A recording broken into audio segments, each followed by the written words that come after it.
আসসালামু আলাইকুম চাচা, কেমন আছেন? ওয়ালাইকুম আসসালাম। চাচা ভালোই। চাচা, কত জনের কাজ করতেছেন? আজকে এই না আমরা 7 জনে কাজ করলাম। 7 জন। কতটুকু জায়গা কাটছেন? 5 কাঠার মতো। 5 কাঠার মতন। হুম। পানি কতটুকু আছে? পানি তো কমর পানি। কোমর পানি।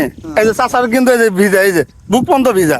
এখন চাচা, এই কমর পানি আবার আদি বানতে গিয়ে আবার অনেক সময় বুক কমান হয়ে যায়।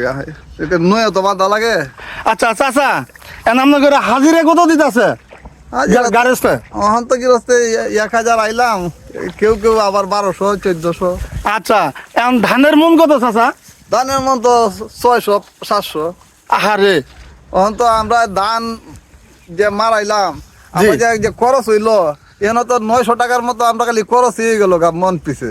ওখান তো 1200 টাকা মন যদি না থাকে 700 টাকা বেচলে ওখান তো আমরা যারা ধান কাটতাছি এরা টাকা দেওয়াইতে মুশকিল। চাচা অনেক টাকা খরচ হয়েছে। এখন আপনার ধান কতটুকু 5 কাঠা জায়গার ভিতরে? আজকে তো এই জায়গার ভিতরে ধান তো মনে বোধ ওই 15 14 12 15 মন। 12-14 মন এবং 15 মন। হ্যাঁ। এখন দেখেন ভাই, আমরা একটা তথ্য পাইলাম, হাজিরা হলো আপনার 1000 1000 টাকা, ধানের মন হলো 600 টাকা।